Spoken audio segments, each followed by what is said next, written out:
رسول اکرم صلی اللہ علیہ وسلم نے فرمایا اذا اتیت مضجعک، جب بھی تم اپنے بستر کی طرف آؤ، فتوضأ وضوءک للصلاة، اسی طرح تم وضو کر لیا کرو جس طرح نماز کے لیے وضو کرتے ہو. ثم اضطجع على شقك الایمن، پھر اپنے دائیں جانب دائیں کروٹ لیٹ جایا کرو. ثم قل، پھر تم یہ کہا کرو اللہم اسلمت وجہی الیک، اے اللہ میں نے اپنے چہرے کو تیری طرف لگا دیا. وفوضت امری الیک، اور میں نے اپنے تمام کاموں کو الہ العالمین تیری طرف تفویض کر دیا. والجأت ظہری الیک، اے اللہ میں نے اپنی کمر کو بھی تیری طرف ہی لگایا.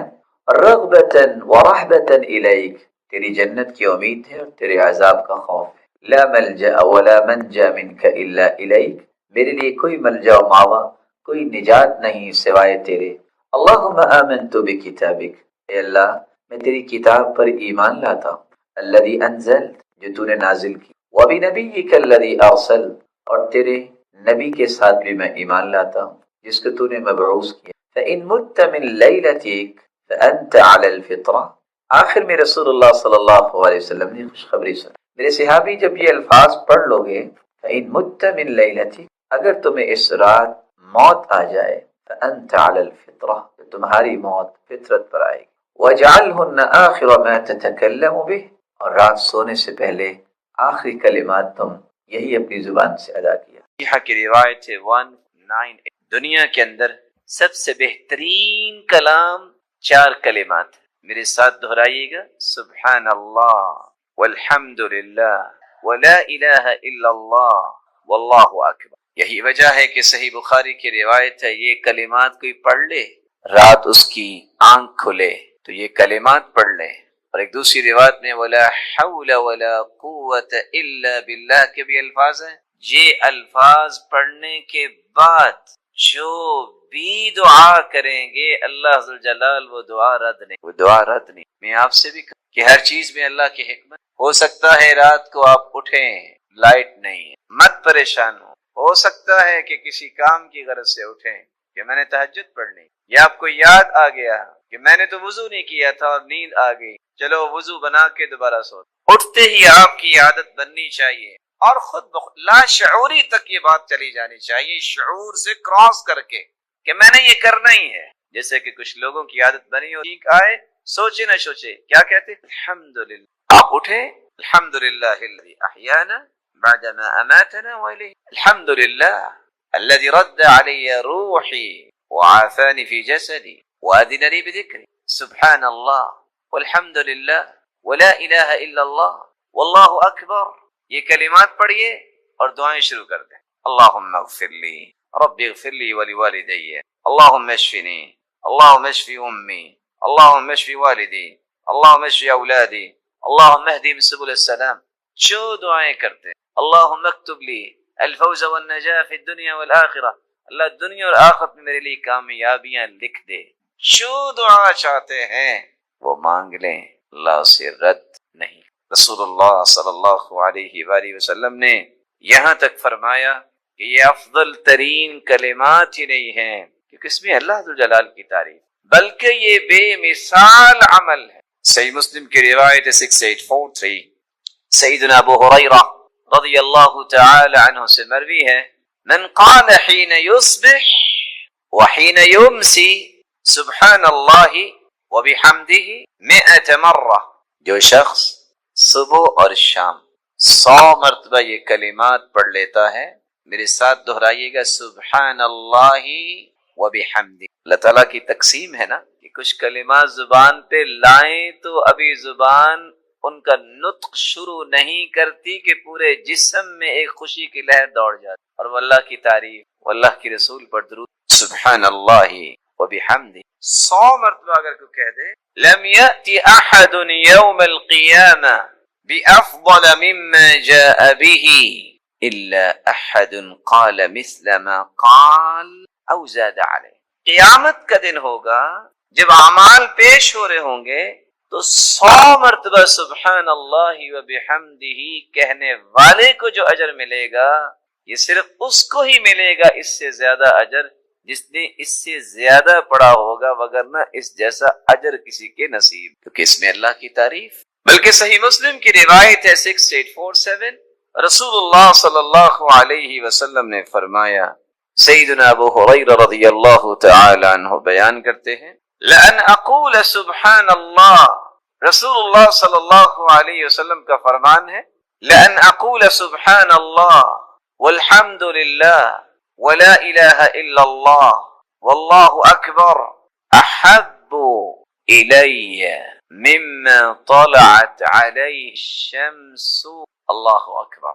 دنیا اگر ساری کی ساری مجھے مل جائے، اس سے زیادہ میرے نزدیک پیاری چیز یہ ہے کہ میں یہ 4 کلمات کہہ دوں جو پوری دنیا سے بہتر ہیں، سبحان اللہ والحمد للہ ولا الہ الا اللہ واللہ اکبر۔ بلکہ رسول اللہ صلی اللہ علیہ وآلہ وسلم نے فرمایا، صحیح الجامع کی روایت ہے 3214، سیدنا ابو ہریرہ رضی اللہ تعالی عنہ بیان کرتے ہیں، خذوا جنتکم من النار، اگر آگ سے بچنے کی کوئی ڈھال لینا چاہتا ہے تو وہ کیا ہے؟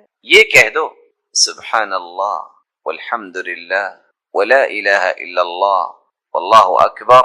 یہ 4 کلمات قیامت کے دن تمہارے چاروں طرف ڈھال بن جائیں گے، تمہیں جہنم نہیں جانے دیں۔ فَإِنَّهُنَّ يَأْتِينَ يَوْمَ الْقِيَامَةِ مُقَدِّمَاتِ مُعَقِّبَاتِ مُجَنِّبَاتِ وَهُنَّ الْبَاقِيَاتِ الصَّالِحَاتِ۔ یہ قیامت کے دن انسان جب جا رہا ہوگا، یہ آگے بھی ہوں گے، پیچھے بھی ہوں گے، دائیں بھی ہوں گے، بلکہ یہی کلمات باقیات الصالحات بنیں گے، باقی رہنے والی ایسی نیکیاں جو نیکیاں انسان کو اللہ کی جنت کا مہمان بنے۔ رسول اللہ صلی اللہ علیہ وآلہ وسلم نے تو یہاں تک فرمایا، سیدنا ابو ہریرہ رضی اللہ تعالی عنہ سے مروی صحیح ترغیب کی روایت ہے 153، نوح علیہ السلام کی وفات کا جب وقت آیا، انہوں نے اپنے بیٹوں کو بلا کر وصیت کی اور کہا، بیٹو آمرکما بلا الہ الا اللہ، اپنے دونوں بیٹوں سے کہتے ہیں میں تمہیں حکم دیتا ہوں کہ تم کثرت سے لا الہ الا اللہ پڑھنا، فإن السماوات والأرض وما فيهما لو وضعت في كفة الميزان ووضعت لا الہ الا اللہ في الكفة الأخرى كانت ارجح۔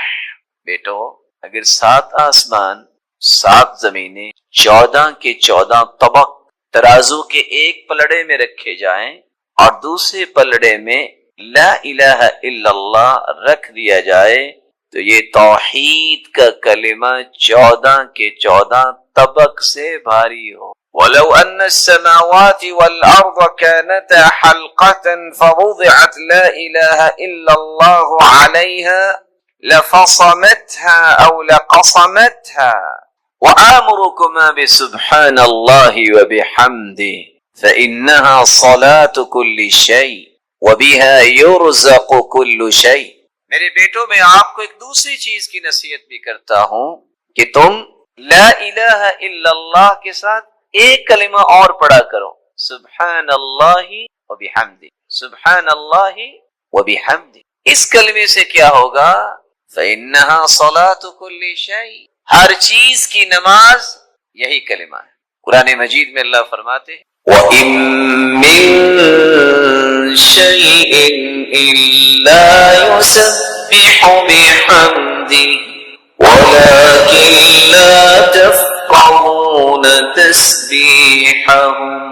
ہر چیز اللہ جلال کی تسبیح بیان کرتی، پاکی بیان کرتی ہے، لیکن تمہیں سمجھ نہیں ہے کہ پاکی کیسے بیان۔ اور یہاں اللہ کے رسول صلی اللہ علیہ وسلم فرما رہے ہیں کہ سبحان اللہ وبحمدہ کائنات کی ہر چیز کی نماز ہے، وَبِهَا يُرْزَقُ كُلُّ شَيْءٍ، یہ اس سے بڑا انعام ہے کہ سبحان اللہ وبحمدہ، یہ کلمات اتنے مبارک ہیں، ان کلمات کی وجہ سے ہر ایک کو رزق عطا کیا جاتا۔ تو رزق کی فراوانی اگر کسی کو درکار ہو تو ان کلمات کو کثرت سے پڑھے۔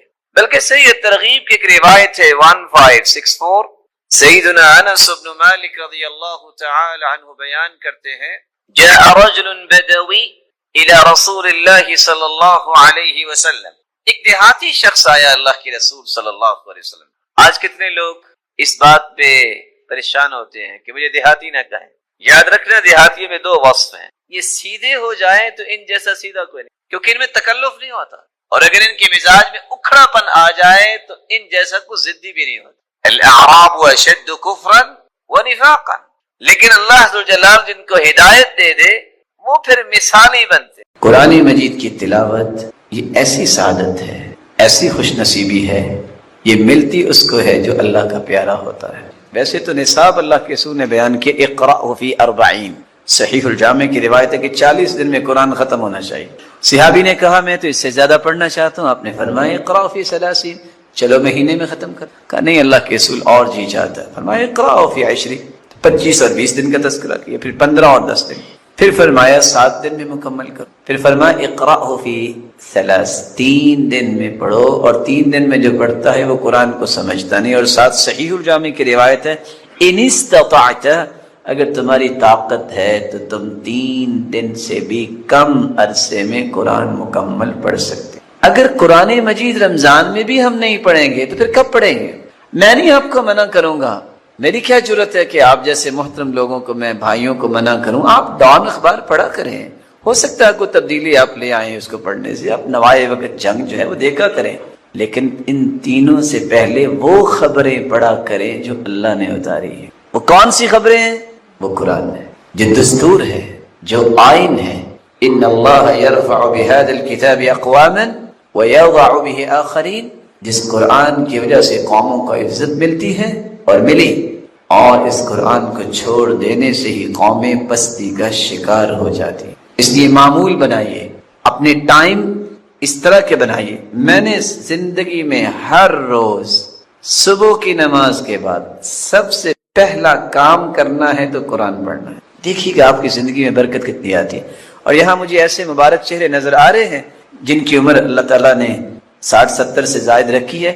یہ ضرور بتائیں گے میرے محترم کہ آج سے 30 سال پہلے عادت ہی یہ تھی کہ گھر کی عورتیں بھی صبح کی نماز کے بعد جب تک قرآن نہیں پڑھ لیتی تھی وہ کھانے کو بھی ہاتھ نہیں لگاتی۔ دین بھی تھا، رونق بھی تھی، برکت بھی تھی۔ آپ بھی عادت بنائیے اور اس عادت کو اتنا پختہ کیجئے جو رسول اللہ صلی اللہ علیہ وسلم کا مزاج تھا۔ قرآن سے اتنی لذت ان کو ملتی، جبریل جب آئے تو جبریل سے کہتے ہیں جبریل آپ روزانہ کیوں نہیں آ جاتے؟ تو جبریل یہ آیت لے کر آئے وَمَا نَتَنَزَّلُ إِلَّا بِأَمْرِ رَبِّكَ، میں تو اللہ کے حکم کے بغیر نہیں آ سکتا۔ جواب ملا، یہ وہ شخص ہے الَّذِي يَكْذِبُ الْكَذِبَ فَتَحْمَلُ عَنْهُ فِي الْآفَاقِ، یہ وہ شخص ہے جو دنیا میں زندگی گزارتا ہے، اس کو اللہ کا خوف نہیں ہے، موت سے نہیں ڈرتا، ایسا جھوٹ بولتا ہے جو پوری دنیا میں پھیل جاتا ہے اور پرواہ نہیں کرتا۔ میرے بھائیوں، یہ قبر کی ہولناکیاں، اس سے ہر وقت اللہ کی پناہ مانگنی چاہیے۔ اس قبر کے عذاب سے بچنا ہے تو آؤ رسول اللہ صلی اللہ علیہ وآلہ وسلم کے بتائے ہوئے طریقے آپ کے سامنے میں پیش کیے دیتا ہوں۔ سب سے آسان طریقہ، یہ قرآن بڑی نعمت ہے۔ ان سورۃ من القرآن ما هی الا 30 آیہ، قرآن مجید کی ایک سورت ہے جس کی 30 آیات ہیں۔ سورۃ الملک اس کا نام ہے۔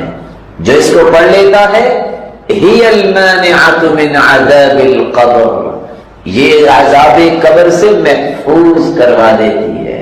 بلکہ رسول اللہ صلی اللہ علیہ وسلم نے فرمایا شفعت لصاحبها وفي روایت خاصمت عن صاحبها حتى غفر له وفي رواية ثالثة حتى أدخلته الجنة، جو رات کو سوتے وقت سورۃ الملک پڑھ کے سوتا ہے، قیامت کا دن ہوگا، قبر کے عذاب سے بھی یہ بچائے گی اور حشر میں بھی سفارش کرے گی۔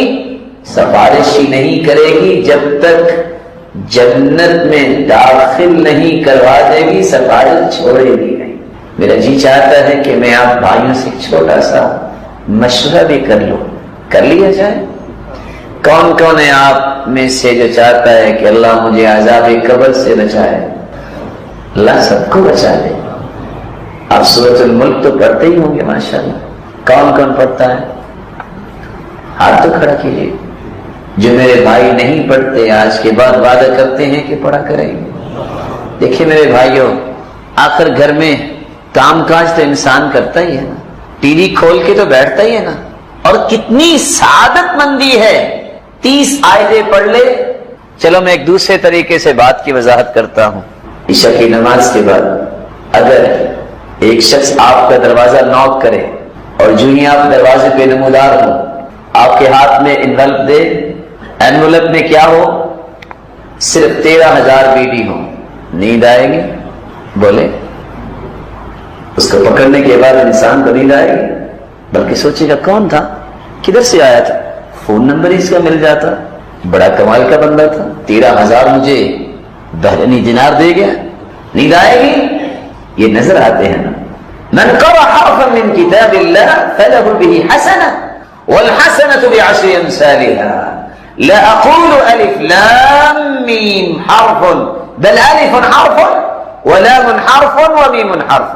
جس سورۃ الملک پڑھ لیتا ہے 13,000 سے زائد نیکیاں اس کے نام اعمال میں لکھ دی جاتی ہیں. قبر کے عذاب سے بھی بچا لیا جائے، اور حشر کا دن ہوگا، اس دن کوئی کسی کے کام نہیں آئے گا. اور قرآن کہتا ہے یوم یفر المرء من اخیہ وامہ وابیہ وصاحبتہ وبنیہ لکل امرئ منہم یومئذ شأن یغنیہ. بھائی بھائی سے اس دن بھاگ جائے گا، ماں باپ انکار کر دیں گے، بیٹے انکار کر دیں گے، بیوی کہے گی لست زوجی، تم میرے خامد نہیں ہو. آج ایک نیکی دینے کے لیے کوئی تیار نہیں ہوگا. قیامت کو 13,000 سے زائد نیکیاں اس کے نام اعمال میں نظر آئیں گی، اور یہ قیامت کو سفارش کرے گی. جب تک جنت میں داخل نہیں کروا دے گی اپنی سفارش کو ختم نہیں کرے گی. تو کون ہے میرا بھائی جو وعدہ کرتا ہے کہ انشاءاللہ؟ توفیق تو اللہ نے دینی ہے نا. کون ہے جو انشاءاللہ آج سے سورۃ الملک پڑھ کے سویا کرے گا؟ کے اندر بہت سارے ایسے مواسم رکھے ہیں جن میں متقی اپنے تقوی کی تجارت کو فروغ دیتے ہیں اور مومن اپنے ایمان کی تجارت کو بڑھاتے ہیں. ان میں سے ایک تجارتی موسم رمضان مبارک کا بھی آنے والا ہے. اس مہینے کے لیے رسول اللہ صلی اللہ علیہ وسلم نے جو امت کو رہنمائی دی، آپ صلی اللہ علیہ وآلہ وسلم نے شعبان کے اندر روزے رکھے. کیوں روزے رکھے؟ طبیعت کو اس بات پہ مائل کرنے کے لیے 15 شعبان تک روزے رکھنا، کہ میں نے اس کے بعد یہ پریکٹس کرنے کے بعد رمضان مبارک میں داخل ہونا ہے، اور وہ اس خوشی کے ساتھ میں داخل ہوں، کسی قسم کی کوئی قلق اور بوجھ نہ ہو، اس راحت کے ساتھ میں اس مہینے میں داخل ہوں کہ یہ مجھ پہ فرض ہے، اور شاید کہ میری زندگی کے سب سے خوبصورت لمحات وہ ہوں گے جن لمحات میں نے روزہ رکھا ہو. قرآن و حدیث کے دلائل کو دیکھا جائے تو یہ گنتی کے چند اعمال ہیں جن کے بارے میں اللہ ذو الجلال نے فرشتوں کو حکم دیا ہے کہ آپ ان کا اجر لکھ ہی نہیں سکتے. الصوم لی وانا اجزی بہ، بس یہ لکھ دو کہ روزہ رکھا. فرشتوں کے پاس کیلکولیشن کا کتنا بڑا نظام ہے، وہ کیلکولیٹ ہی نہیں کر سکتے کہ اللہ ذو الجلال روزے کا اجر کتنا دیں گے. اس لیے اللہ ذو الجلال نے فرمایا کہ الصوم لی وانا اجزی بہ، بس یہ لکھ دو کہ روزہ میرے لیے ہے اور اس کا اجر بھی میں اپنی شان اور عظمت کے مطابق ہی. اس کی ایک جھلک حدیث نے بیان کی ہے جو صحیح بخاری اور صحیح مسلم کی روایت ہے. ما من عبد يصوم يوما في سبيل الله إلا بعد الله بذلك اليوم وجهه عن النار 70 خريفا. یہ روشن چہرے پڑھے لکھے ہیں. اگر 70 سال سفر کیا جائے 120 گھنٹے 120 میل کی رفتار سے بھی تو کتنا سفر بنے. ایک روزہ، اور وہ بھی نفلی روزہ اللہ کی راہ میں کوئی رکھتا ہے تو 70 سال میں جتنا سفر ہوتا ہے رب تعالیٰ اس انسان کو جہنم سے اتنا دور کر. اگر نفلی روزے کی یہ شان ہے جو صحیح بخاری اور مسلم کی روایت بتا رہی ہے، تو اللہ جلال نے اس فرض روزے کا انعام کتنا رکھا ہوگا۔ اس لیے جب صحابی ابو امامہ رضی اللہ تعالی عنہ نے سوال کیا تھا کہ مجھے کوئی وصیت کیجیے، فرمایا علیک بالصوم فإنہ لا مثل لہ، تم روزہ رکھا کرو، اس کے مثل کوئی عمل نہیں۔ لیکن یہ رمضان پہلا رمضان نہیں ہے جو ہماری زندگی میں آئے گا، کتنے یہ مبارک مہینے آئے، لیکن ان مہینوں سے میں نے فائدہ کتنا لیا، اور میرا فائدہ لینے کے سامنے رکاوٹیں، ہرڈلز اور کتنی مشکلات آئیں، میں نے اس کو کبھی امیجن نہیں کیا۔ میں چاہوں گا کہ اس ضمن میں آپ کی خدمت میں 5 گزارش رکھوں کہ آپ زندگی کے کسی بھی مہینے میں ہیں، یہ 5 چیزیں آپ کے ساتھ رہنی چاہیے۔ اگر آپ سمجھتے ہیں کہ زندگی کا ہر لمحہ اللہ جلال کے ہاں پسندیدہ بن جائے، تو آپ جب تک ان 5 چیزوں کو اپنے ساتھ نہیں رکھتے، یہ زندگی کے ایام گزرتے جا رہے ہیں، رمضان آتا بھی ہے اور مکمل بھی ہو جاتا ہے، آئندہ سال پھر آتا ہے۔ یہ تو اللہ کی رحمت اور نعمت جاری و ساری ہے۔ سوال یہ ہے، ماذا استفدنا من هذا الشهر الفضیل، اس فضیلت والے مبارک مہینے سے ہم نے فائدہ کیا لیا؟ اگر آپ زندگی کے لمحات کو صحیح استعمال کرنا چاہتے ہیں تو سب سے پہلی گزارش ہے، جب تک آپ اپنی نیت کو خالص نہیں کرتے کہ میں نے رب کی رضا حاصل کرنی، مجھے اللہ جلال کی خوشنودی چاہیے، بس وہ مجھ سے راضی ہو جائے، اس وقت تک بڑی سے بڑی عبادت بھی آپ بجا لاتے ہیں، وہ اللہ کے ہاں اس کا کوئی ویٹش اور وزن نہیں۔ ان اللہ لا يقبل من العمل الا ما كان له خالصا وابتغي به وجهه، اللہ عز جلال صرف وہ عمل قبول کرتے ہیں جو خالص اس کی رضا کے لیے کیے۔ دنیا کے اندر کاروبار کرنے والے 50-50، 60-40، 70-30 اپنی پسند کی ریشو رکھ کے کاروبار کرتے ہیں، لیکن جب حساب کرتے ہیں ایک پیسہ نہیں چھوڑتے۔ عبادت اتنی حساس ہے کہ اگر 99% آپ نے اللہ کے لیے عبادت کی ہو اور 1% لوگوں کے لیے کہ لوگ بھی واہ واہ کریں، لوگ مجھے اپریشیٹ کریں، تو اللہ جلال قیامت کو فرمائیں گے ترکتہ وشرکہ، میں نے اپنے 99% بھی چھوڑے جس کے لیے تم نے 1% عبادت کی تھی، فلیطلب ثوابہ من عندی، آج بدلہ اسی سے جا کے لے لو۔ اس قدر خسارے کی بات ہے۔ اور جرجانی رحمہ اللہ سے جب کسی نے پوچھا تھا کہ اخلاص ہے کیا، وہ کہا کرتے تھے اللہ تطلب لعملک شاہدا غیر اللہ، دنیا میں سب سے زیادہ ریلائبل کام وہ ہوتا ہے جس کے گواہ ہوں۔ اللہ عز و جلال کے ہاں سب سے ریلائبل کام وہ ہے اس میں اللہ کے سوا کوئی گواہ نہ ہو۔ یہ شعور جب انسان کو آتا ہے، بات کرتے وقت، عمل کرتے وقت، نیکی کرتے وقت، عمل صالح اختیار کرتے وقت، میں کس کے لیے کر رہا ہوں؟ مجھے تو رب کی رضا چاہیے، میرے مالک تو راضی ہو جائے، میرے مالک اپنی رضا کے لیے اسے خاص کر لینا۔ یہ شعور اگر بیدار ہو جائے تو اس سے قیمتی انسان روئے زمین پہ نو ڈاؤٹ کہ جہاد کتنا عظیم کام ہے۔ شریعت نے جو 2-3 باتیں بیان کی ہیں جن کا وزن میں اور آپ نہیں کر سکتے۔ پہلی بات ذروۃ سنامہ الجہاد، یہ معمولی بات نہیں، اسلام کی کوہان اور بلندی اور چوٹی جہاد ہے۔ باب من ابواب الجنہ یذہب اللہ بہ الہم والغم، یہ جنت کے دروازوں میں سے ایک دروازہ ہے۔ اس لیے فرمایا نا من لم یغزو ولم یحدث بہ نفسہ مات علی شعبۃ من النفاق، جو شخص اعلاء کلمت اللہ کے لیے جہاد کرتا نہیں ہے اور نہ ہی اس کی نیت ہے، اسی حالت میں دنیا سے چلا جاتا ہے تو نفاق کی موت۔ اور صحیح بخاری اور مسلم کی روایت ہے کہ صحابی نے سوال کیا تھا دلنی علی عمل یعدل الجہاد، کوئی ہے اس کے برابر عمل؟ اللہ کے رسول صلی اللہ علیہ وسلم نے فرمایا لا اجدہ، نہیں، الا رجل خرج بنفسه وماله ولم يرجع من ذلك بشيء، اس کے باوجود اللہ کے رسول صلی اللہ علیہ وسلم سے سوال کیا گیا، اور سوال کیا تھا؟ اللہ کے رسول صلی اللہ علیہ وسلم ارأيت الرجل يغزو يريد الاجر والذکر ما له، ایک شخص یہ عظیم کام بھی کرنا چاہتا ہے، اجر کا بھی طالب ہے لیکن ساتھ اس چیز کی بھی تڑپ ہے، وہ ذکر، لوگ کہیں کیا بہادر ہے، بہادری کے تذکرے ہیں، میں لہو، اسے کیا ملے گا؟ تو آپ صلی اللہ علیہ وسلم نے جواب دیا تھا لا شیء لہو، اس کو کچھ بھی نصیب نہیں ہوگا۔ نکرہ نفی کے سیاق میں ہے، والنکرہ تدل علی العموم، اس کو کچھ بھی نصیب نہیں ہوگا۔ تو حدیث بیان کرتی ہے میدان جنگ میں بھی کافروں کی صف ہے، مومنوں کی صف، اگر کوئی وہاں بھی گر جاتا ہے اللہ اعلم بنیتہ، اس کی نیت کو بھی اللہ جانتا ہے۔ اسی میرے بھائی، میرے محترم، میرے معزز، میرے مکرم، میرے محتشم، اپنی نیت کو خوبصورت بنانے کے لیے ہر وقت شعور کو بیدار رکھیں۔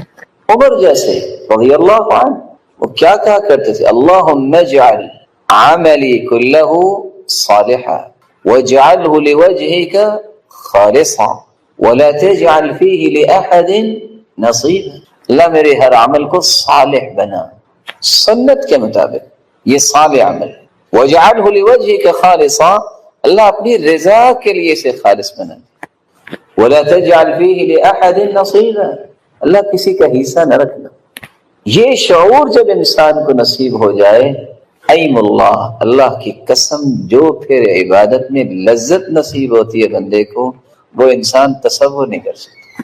اسی فضیل ابن عیاض رحمہ اللہ جب ان کے بیٹے علی نے کہا ابا جان ایک بات تو بتائیے، جو صحابہ تھے، تابعین تھے، تبع تابعین تھے، ان کی زبان سے نکلنے والے کلمات میں مٹھاس کیوں تھی؟ قال اتدری بما حل یا بنی، بیٹے جانتے ہو ان کی زبان سے نکلنے والے کلمات میں اللہ نے حلاوت اور مٹھاس کیوں رکھی؟ کہا اس لیے تو پوچھ، قال لانہم ارادوا وجہ اللہ سبحانہ وتعالی، بیٹا جب وہ بات کرتے تھے تو ان کا مقصد یہ ہوتا تھا کہ اللہ راضی ہو جائے، اللہ ذو جلال نے مٹھاس اور حلاوت ان کی زبانوں پہ جاری کر۔ حمدون بن احمد جب کسی نے سوال کیا کہ سنا ہے آپ کو اللہ نے بڑی دانش سے نوازا ہے، ما بال کلام السلف انفع من کلامنا، صحابہ اور تابعین اور تبع تابعین کی زبان سے نکلنے والی گفتگو میں اتنا نفع ہوتا، گفتگو تو ہم بھی کرتے ہیں، یہ فرق کیوں ہے؟ تو حمدون کہتے ہیں بتا دوں، کہا پوچھا تو اس لیے ہے کہ آپ بتائیں، کہا سنو، لأنہم تکلموا لعز الاسلام ولنجاة النفوس ولرضا الرحمن، صحابہ اور تابعین اور تبع تابعین جن کو سلف صالحین کہتے ہیں، وہ اس لیے بات کرتے تھے اسلام بلند ہو جائے، لوگ جہنم سے بچ جائیں، اللہ ذو جلال کی رضا مل جائے۔ ونحن نتكلم لعز النفس ولطلب الدنيا ولرضا المخلوق، اور ہم بات کرتے ہیں اسلام کی عزت بنے نہ بنے، ہماری عزت بنے، دنیا مل جائے، اللہ کی رضا ملے نہ ملے، لوگ راضی ہونے چاہیے۔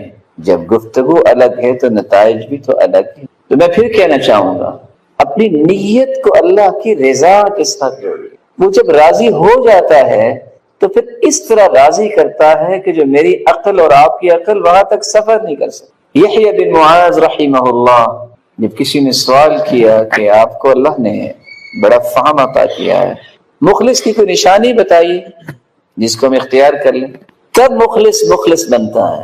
قال اذا صار خلقه كخلق الرضيع، مخلص اس وقت انسان بنتا ہے جب اس کا اخلاق دودھ پینے والے بچے جیسا ہو جائے۔ دودھ پینے والے بچے جیسا، 1.5 سالہ بچہ جب اس کو باپ اٹھاتا ہے، ماں اٹھاتی ہے، وہ اچھلتا بھی ہے، اسمائل پاس کرتا ہے۔ اس کو اگر باپ یہ کہہ دے کہ میرا بیٹا بہت اچھا ہے، تب بھی وہ اسمائل پاس کرتا ہے، خوش ہوتا ہے، اور اس کو اسی وقت کہہ دے کہ میرا بیٹا بہت گندا ہے، پھر بھی وہ اسمائل پاس کرتا ہے اور اچھلتا ہے، کیونکہ اسے سمجھ نہیں آ رہی، اس کو صرف خوشی اس لیے ہے کہ میرے باپ نے اٹھایا۔ مخلص وہ ہوتا ہے ساری دنیا تعریف کرے وہ پھولتا نہیں ہے، ساری دنیا گالیاں دے وہ قبیلہ خاطر نہیں ہوتا، کیونکہ وہ اللہ کے لیے کام کر رہا ہے۔ اس کو غرض نہیں ہوتی کہ میری تعریف ہو، اس کو پریشانی نہیں ہوتی کہ لوگ کیا کہہ رہے ہیں۔ اور امام شافعی رحمۃ اللہ علیہ اس لیے کہا کرتے تھے من اراد ان يسلم من كلام الناس فهو مجنون، جو چاہتا ہے کہ لوگوں کی باتوں سے میں محفوظ ہو جاؤں، میرے بارے میں کوئی بات نہ کو کرے، یہ تو دیوانہ ہے۔ لأنهم قالوا عن الله ثالث ثلاثة، لوگ انہوں نے تو اللہ کو بھی تین کہہ دیا، ایک نہیں اللہ تین۔ وقالوا عن رسوله ساحر ومجنون، انہوں نے تو افضل الخلق، پوری کائنات سے اعلی اور ارفع اور اسما ہستی محمد الرسول اللہ صلی اللہ علیہ وسلم کے بارے میں بھی لوگوں نے کہہ دیا کہ نعوذ باللہ یہ ساحر ہیں، یہ جادوگر ہیں، یہ دیوانہ ہے۔ ہم کون ہیں؟ جب تک یہ شعور بیدار نہیں ہوتا، اخلاص کے راستے پہ انسان گامزن نہیں ہوتا۔ اخلاص کے بعد جو دوسری گزارش میں آپ کی خدمت میں کرنا چاہوں گا، آپ کی عمر بھلے 100 سال ہو جائے، آپ 100 سال کے اندر کوئی دن ضائع نہ کریں، ساری رات سجدے میں گزار دیں، جب تک سنت کے مطابق عمل نہیں ہوگا آپ کا کوئی عمل بھی اللہ کے ہاں قبول نہیں ہوگا۔ من عمل عملا ليس عليه امرنا فهو رد، اے مردود۔ دنیا کے قابل سے قابل ترین شخص، صالح سے صالح ترین شخص، بڑے سے بڑا عمل بھی اگر کرتا ہے، اگر وہ سنت کے مطابق نہیں ہے تو وہ اللہ کے ہاں مقبول نہیں ہے، مردود ہے۔ بھلا کیوں مردود ہے؟ میرا یہ ایمان ہے اور مجھے امید واثق ہے کہ آپ کا بھی یہ ایمان ہے کہ روئے زمین پر آدم علیہ السلام سے لے کر آج تک محمد رسول اللہ صلی اللہ علیہ وسلم جیسی ذات اللہ نے بھیجی ہے۔ مخلوق میں سے وہ ذات کے اعتبار سے بھی بے مثال ہیں، اپنی بات کے اعتبار سے بھی بے مثال ہیں، اور اپنی اداؤں اور عمل کے اعتبار سے بھی بے مثال، بلکہ جب تک ان کی بات کو حتمی بات، آخری بات، اٹل فیصلہ نہ سمجھا جائے، اس انسان کا ایمان اللہ کے ہاں کنسیڈر ہی نہیں ہوتا۔ فَلَا وَرَبِّكَ لَا يُؤْمِنُونَ حَتَّى يُحَكِّمُوكَ فِيمَا شَجَرَ بَيْنَهُمْ۔ میرے محبوب تیرے رب کی قسم، اللہ اپنی قسم خود اٹھا لیں، مجھے میری کبریائی اور عظمت اور تقدس و جلالت کی قسم، جب تک میرے محبوب تیری بات کو حتمی بات نہ مان لیں، میں اپنی کبریائی کی قسم اٹھاتا ہوں، میرے نزدیک وہ مومن ہی نہیں۔ امام اہل سنت والجماعہ امام احمد ابن حنبل رحمہ اللہ جو 10 لاکھ حدیثوں کے حافظ تھے، راوی کہتے ہیں میں نے کشتی میں ان کے ساتھ سفر کیا، میں نے سوچا کہ دعا کیا کرتے ہوں گے، میں نے پورے سفر میں سے 2 دعائیں سنی، اللہم احینی علی الاسلام والسنہ، یا اللہ ایک تو اسلام پہ زندہ رکھنا اور ایک سنت کے مطابق عمل کی توفیق۔ السنہ کسفینۃ نوح، من رکبها نجا ومن تخلف عنها هلك۔ نوح علیہ السلام نے کشتی بنائی، ایک شخص نے بنائی، کشتی والے بچ گئے، باقی سب ڈوب گئے۔ یہاں ٹائٹینک بنانے والے 100 سے زائد تھے، وہ سب کے سب کشتی سمیت ہی ڈوب۔ یہ فرق ہے اللہ کے فیصلوں اور مخلوق کے تکبر میں کہ یہ ہوگا اور وہ ہوگا۔ اللہ کی طاقت کے سامنے کون ٹھہر سکتا؟ جس طرح کشتی میں سوار ہونے والے بچے، باقی سب ڈوب گئے، سنت کے مطابق عمل کرنے والے ہی بچیں گے، باقی سب کے سب اپنے زندگی کو خسارے میں ڈال دیں گے اور ان کے اعمال بھی ڈوب جائیں گے۔ رسول اللہ صلی اللہ علیہ وآلہ وسلم کی سنت، اس کے بغیر تو عمل کی کوئی قیمت نہیں۔ بعض لوگ یہ کہتے ہیں، اور شاید یہی چکمہ دیا ہوا ہے شیطان نے، دیکھو فلاں کر رہا ہے نا، دیکھو فلاں نے کہا ہے نا، دیکھو کام کتنا اچھا ہے، دیکھو نیت کتنی اچھی ہے۔ نہ اللہ حضور جلال نیت کو دیکھتے ہیں، نہ اللہ حضور جلال کام کو دیکھتے ہیں، وہ دیکھتے ہیں جس محبوب کو میں نے پوری کائنات کا سرتاج بنایا ہے، اس کی اداؤں کو یہ پسند کرتے ہیں۔ اس لیے حسن بصری رحمۃ اللہ علیہ کہا کرتے تھے، لا يقبل القول الا بالعمل، کوئی قول عمل کے بغیر قبول نہیں، ولا يقبل القول والعمل الا بالنیہ، کوئی قول اور عمل قبول نہیں جب تک نیت خالص نہیں، ولا يقبل القول والعمل والنیہ الا باتباع السنہ، اور کوئی بھی قول، عمل اور نیت کنسیڈر نہیں ہوتی جب تک سنت کے مطابق۔ سنت کے مطابق عمل کرنا یہ اس وقت ممکن ہے جب ہم حدیث کی روشنی میں اپنی زندگی کے زاویوں کو دیکھیں. میں صحیح مسلم کی ایک روایت کوٹ کرنا چاہتا ہوں اس اشکال کو دور کرنے کے لیے جو بس اوقات انسان کو پریشان کرتا رکاوٹ بن جاتا ہے. میں چھوٹے چھوٹے 3 سوال کروں گا اس بات کو قریب کرنے کے لیے. صحابہ سے بڑھ کے دنیا میں کوئی آیا؟ بولیے. ان جیسی نیت کسی کو نصیب ہوئی؟ اور ابھی آپ نے حدیث سنی کہ اگر نفلی روزہ رکھا جائے تو جہنم سے کتنا انسان دور ہو جائے گا ایک روزے کے بدلے؟ 70 سال کی مسافت. صحابہ اللہ کے رسول کے ساتھ ہیں، روزہ رکھا ہوا، آپ نے حکم دیا روزہ چھوڑ دو، صحابہ نے روزہ چھوڑ دیا. کچھ صحابہ نے کہا ان عندنا نجد، ہمارے پاس طاقت ہے، اگر جہاد کی ضرورت بھی پڑی تو ہم جہاد کریں گے. انہیں روزہ نہیں چھوڑا، نیت بھی خالص ہے، ہیں بھی صحابہ، رکھا بھی روزہ ہوا ہے، تمنا یہ ہے کہ روزہ نبھانا. کیا اس سے خوبصورت نیت ہو سکتی؟ فلما بلغ قراع الغمیم، جب قراع غمیم جگہ پہ پہنچے فاخبر رسول اللہ صلی اللہ علیہ وسلم، اللہ کے رسول صلی اللہ علیہ وسلم کو اس بات کی خبر دی گئی کہ ان بعض الناس، کہ بعض لوگوں نے روزہ رکھا ہے. آپ نے کیا فرمایا؟ اولئک العصاة، اولئک العصاة، یہ گنہگار ہیں، یہ گنہگار ہیں جنہوں نے روزہ نہیں چھوڑا. صحابی ہو، کمال کی نیت ہو، روزہ ہو، جب اللہ کے رسول صلی اللہ علیہ وسلم کی بات آ جائے، نیت بھی خالص ہے اور معمولی سی تاخیر ہوئی تو کیا کہا؟ گنہگار ہیں. اگر میں اور آپ جو بہت ناکارہ لوگ ہیں اور ہماری نیتوں کا بھی کیا وزن ہوگا؟ اگر ہم کوئی کام کریں تو ہم گنہگار نہیں ہوں گے جو سنت کے مخالف ہوگا؟ یہ شبہ بھی زائل ہونا چاہیے ذہن میں. فلاں تو بڑا قداور شخص ہے، اس کا تو بڑا ویٹیج ہے. دنیا کے ہر قداور شخص کو جمع کر لیا جائے، پوری کائنات کو، محمد مصطفیٰ کی ایک بات کا مقابلہ نہیں. سیدنا عبداللہ ابن عباس رضی اللہ تعالی عنہ کے پاس ایک شخص نے کہا کہ سیدنا ابو بکر یہ کہتے ہیں، اور سیدنا عبداللہ ابن عباس نے کہا اللہ کے رسول یہ کہتے ہیں. مقابلے میں کون ہے؟ وہ ہستی جس کے بارے میں اللہ کے رسول نے خود فرمایا تھا میں نے دنیا میں ہر ایک کے احسانات کا بدلہ دے لیا ہے، لیکن ابو بکر کے احسانات کا بدلہ قیامت کو میرا رب دے. لیکن اس ہستی کی بات بھی جب اللہ کے رسول کے مقابلے میں آئی تو عبداللہ ابن عباس رضی اللہ تعالی عنہ کہنے لگے خشیت ان تنزل علیکم حجارۃ من السماء، مجھے خوف آ رہا ہے کہیں تم پہ پتھروں کی بارش نہ ہو جائے. نبی کے مقابلے میں صدیق کی بات پیش کر رہے ہیں. دیانتداری سے بتائیے، پوری دنیا کے اسکالرز اور ڈاکٹر جمع ہو جائیں، صدیق کی کسی ایک بات کا مقابلہ کر سکتے ہیں؟